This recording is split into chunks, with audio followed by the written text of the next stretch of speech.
नमस्कार।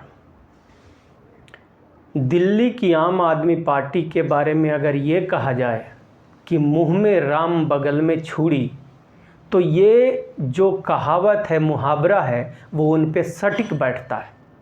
और ये कैसे? क्योंकि ये वो लोग हैं जो दिल्ली के 90% आबादी SC ST OBC माइनॉरिटी यानी डायमंड परिवार के लोगों का सिर्फ उनका इमोशनल अत्याचार करते हैं, उनके साथ इमोशनल ब्लैकमेल करते हैं उन लोगों को दलित करके कहते हैं कि तुम्हारा दुश्मन बीजेपी है। लेकिन हम इनके विश्वास में आ जाते हैं और विश्वास में आने के बाद हम इनको अपना वोट दे देते हैं। और जब वोट दे देते हैं तो ये क्या करते हैं, जितने भी नौकरी ये 10% वाले लोगों के लिए व्यवस्था बना देते हैं, रोजगार 10% वालों को दे देते हैं। गरीब की ये बात करेंगे और सारे गरीब को किसको अमीर बनाते हैं? ये जो 10% वाले लोग हैं, 90% वाले और डायमंड परिवार के खिलाफ और विरुद्ध ये काम करते हैं। ये बीजेपी का दूसरा भाई है। समझिएगा कैसे। दिल्ली में 70 विधानसभा है। 70 विधानसभा में कम से कम 63 सीटें SC ST OBC को जाना चाहिए। 90% आबादी है हमारी SC ST OBC माइनॉरिटी को, लेकिन ये नहीं देंगे क्योंकि ये आपके विकास के लिए, 90% के विकास के लिए सरकार में नहीं आ रहे हैं। ये सरकार में आते हैं मात्र 10% लोगों के विकास के लिए। समझाता हूँ कैसे। और ये कोई गलतफहमी में नहीं आते हैं, ये बड़े जानकार लोग हैं। इनके जो सोर्स है, रिसोर्स है, जो संसाधनें हैं, वो एकदम सटीक इनको रिपोर्ट करती है। बताता हूँ कैसे। पंजाब में चुनाव हुआ था विधानसभा का। आपको याद होगा कि मीडिया में बैठ करके ये कहते थे कि फलाना व्यक्ति इतने वोटों से, 50,000 वोटों से हार रहे हैं। और बाद में जब रिजल्ट आया तो देख करके पूरी दुनिया चौंक गई कि क्या दिल्ली का मुख्यमंत्री अरविंद केजरीवाल कोई जादूगर है? मैं बता दूं, जादूगर नहीं है, बल्कि इनकी जो सर्वे रिपोर्ट है, वो रिपोर्ट इनको इतनी सटीक नॉलेज देती है कि वो नॉलेज सही होता है। गुजरात में भी जब गए थे तो इनको पता था कि कहाँ कितनी वोट मिलनी है, मुझे सब पता है। तो तब मैं अब पूछना चाहता हूँ कि दिल्ली में आज के तारीख में SC का नाम रट लगाने वाले आम आदमी पार्टी के नेता, आपको ये नहीं पता है कि करावल नगर में कितने वोट SCओं के हैं, SC ST OBC के कितने वोट हैं? आपको ये नहीं पता है कि राजेंद्र नगर में SC ST OBC के कितने वोट हैं? आपको ये नहीं पता है कि मटियाला, ये सारे जो विधानसभा है, किराड़ी है, नरेला है, गोंडा है, ये सारे विधानसभा SC ST OBC के विधानसभा हैं। और अगर पूरी दिल्ली की मैं बात करूं तो हर विधानसभा में 75 से लेकर 90% वोट SC ST OBC के हैं। लेकिन जब टिकट देने की बारी आती है तो इनका सर्वेयर इसके बारे में बताता ही नहीं है, क्योंकि इनका सर्वेयर इनको ये भी बता देता है कि अरे SC ST OBC तो मूर्ख हैं, तुम बस उनका नाम लो, उनके लिए काम करने की ज़रूरत नहीं है, उनके बच्चों को काउंसलर बनाने की ज़रूरत नहीं है, उनके बच्चों को विधायक बनाने की ज़रूरत नहीं है, सरकारी नौकरियों की जब बारी आती है तो उनके बच्चों को देने की ज़रूरत नहीं है। सिर्फ तुम गरीब जपते जाओ, ये तुमको अपना मानते जाएंगे। झाड़ू का निशान लगा दो, सारे खटिक तुम्हारे हो जाएंगे, सारे वाल्मीकि तुम्हारे हो जाएंगे, और तुम फिर इनका नीचे से इनका ज़मीन कुतरते रहना और इनको बिना ज़मीन के बना देना।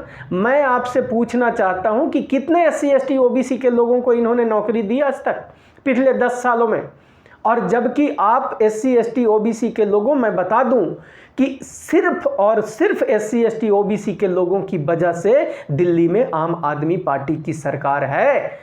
जिस दिन SC ST OBC हट गया इस पार्टी से, उस दिन सरकार इनकी गिर जानी है। क्योंकि 10% वाले लोग आम आदमी पार्टी को वोट नहीं देते हैं, याद रखना। आम आदमी पार्टी को वोट सिर्फ 90% वाले लोग देते हैं, लेकिन 90% वाले को ये न चुनाव में टिकट देंगे, न सरकारी नौकरियों में जब नॉमिनेट करते हैं सरकार के तरफ से लोगों को 1-2 लाख रुपया सैलरियों वाली जगह पे, उस जगह पे ये लोग SC ST OBC के लोगों को नॉमिनेट नहीं करेंगे। आपको पता है ना 437 में मात्र 37 SC ST OBC थे। आपको पता है ना कि 75,000 करोड़ रुपया SC ST दिल्ली का बजट है, उसमें 90 के हिसाब से आप निकाल लो। कम से कम 60,000 करोड़ का मंत्रालय SC ST OBC के हाथों में होना चाहिए। लेकिन जितने भी बड़े बड़े मंत्रालय हैं 10% वाले लोगों को है। राजेंद्र नगर विधानसभा में आप देख लो, SC ST OBC की वोट जो है वो 80 से 85% है और इनको पता है। लेकिन टिकट ये किसको देंगे? 10% वाले को, क्योंकि ये वो राजनीतिक पार्टी है जो 10% वाले लोगों को शिक्षा में आगे बढ़ाने का काम करेंगे, नौकरी और रोजगार में आगे बढ़ाने का काम करेंगे। आप बता दो मुझे कि जितने भी ये टेंडर होते हैं जो मजदूरों को रखने का सरकारी जो ठेका होता है, चाहे वो पार्क का देख रेख करने वाले से लेकर के बिल्डिंगों को देख रेख करने वाले, कितने ठेकेदार SC ST OBC, आप कई लोग होंगे जो मेरे वीडियो देख रहे हैं, आप कहीं पे गार्ड का नौकरी करते होंगे। मुझे आप बता दीजिए कि आपका ठेकेदार कौन है 90% वाला में से?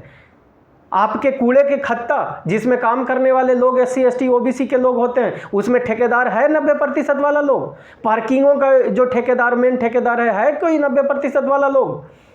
तो ये कौन से जगह पे तुमको दे रहे हैं जगह?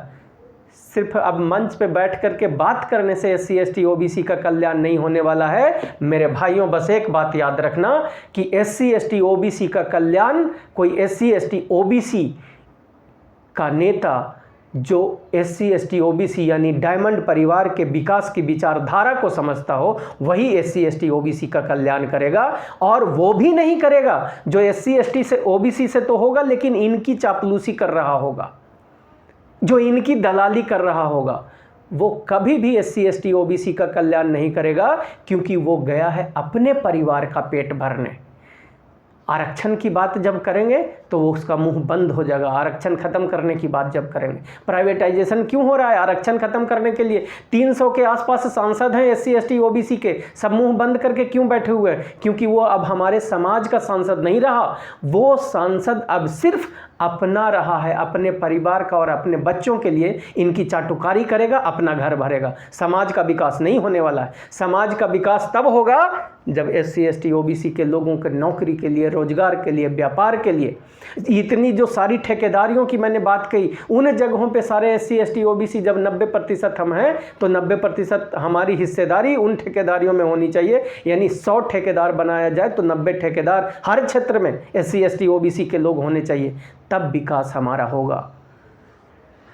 वर्तमान चुनाव हमारी मजबूरी है, इसमें आप दीजिए जो सही कैंडिडेट है। लेकिन याद रखना 2025 में हम लोग चाहे निर्दलीय ही कोई क्यों ना आ जाए, SC ST OBC के विकास की विचारधारा वाला कोई कैंडिडेट आए, वोट उसी को देना। बात सही लगे तो चैनल को शेयर और सब्सक्राइब करना। डायमंड परिवार से जुड़ने के लिए कमेंट बॉक्स में आप अपना नाम नंबर लिखना। धन्यवाद।